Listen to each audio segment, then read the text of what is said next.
भारत का किसान देश की रीढ़ की हड्डी है।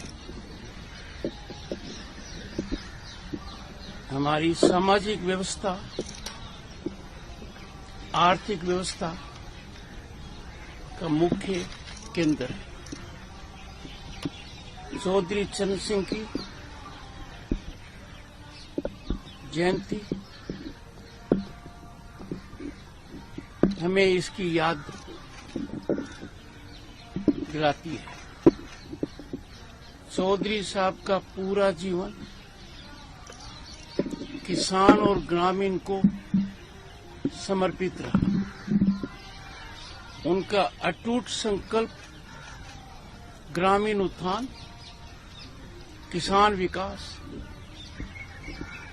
और 1939 में पहली बार देश में, जब देश गुलामी में था, आजाद नहीं हुआ था, चौधरी साहब ने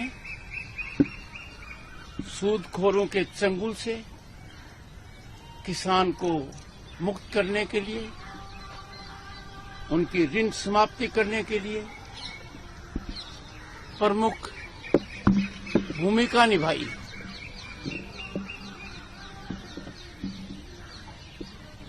उसके बाद 1952 में उत्तर प्रदेश के कृषि मंत्री के रूप में चौधरी चरण सिंह जी ने जमीन संबंधी क्रांतिकारी बदलाव में भारी योगदान दिया।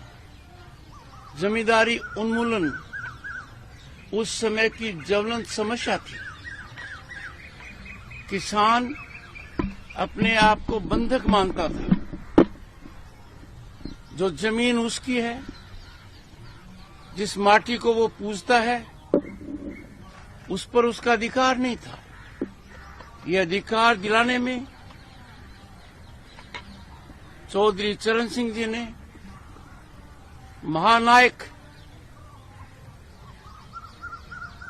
का रोल अदा किया।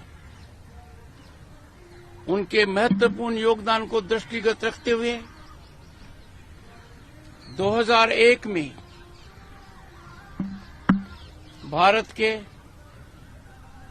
पूर्व प्रधानमंत्री अटल बिहारी वाजपेयी ने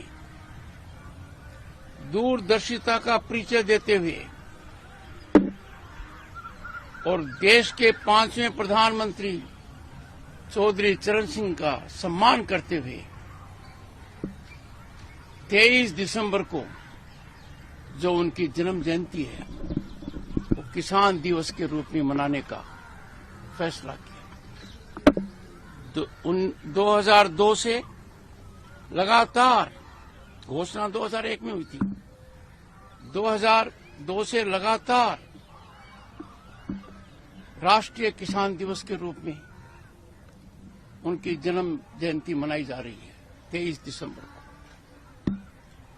दुनिया के अनेक देशों में इस बात को पहचाना गया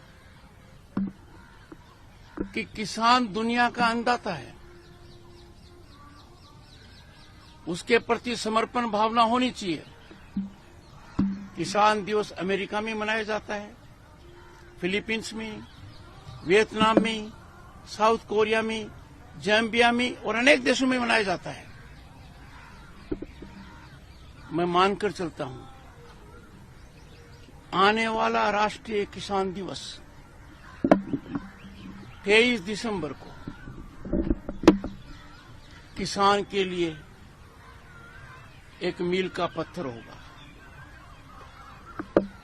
और जो 730 से ज्यादा देश में कृषि विज्ञान केंद्र हैं, 110 से ज्यादा Indian council of agriculture research की जो संस्थाएं हैं, 70 से ज्यादा जो उनकी विश्वविद्यालय हैं, उन सब में जीवंत रूप से चौधरी साहब के योगदान को और आज की परिस्थिति में सरकारी नीतियां किसान के लिए क्या कर सकती है, किसान को कैसे प्रोत्साहित कर सकते हैं, किसान कैसे अपनी आर्थिक व्यवस्था को मजबूत करता है, उसकी ओर ध्यान दिया जाएगा।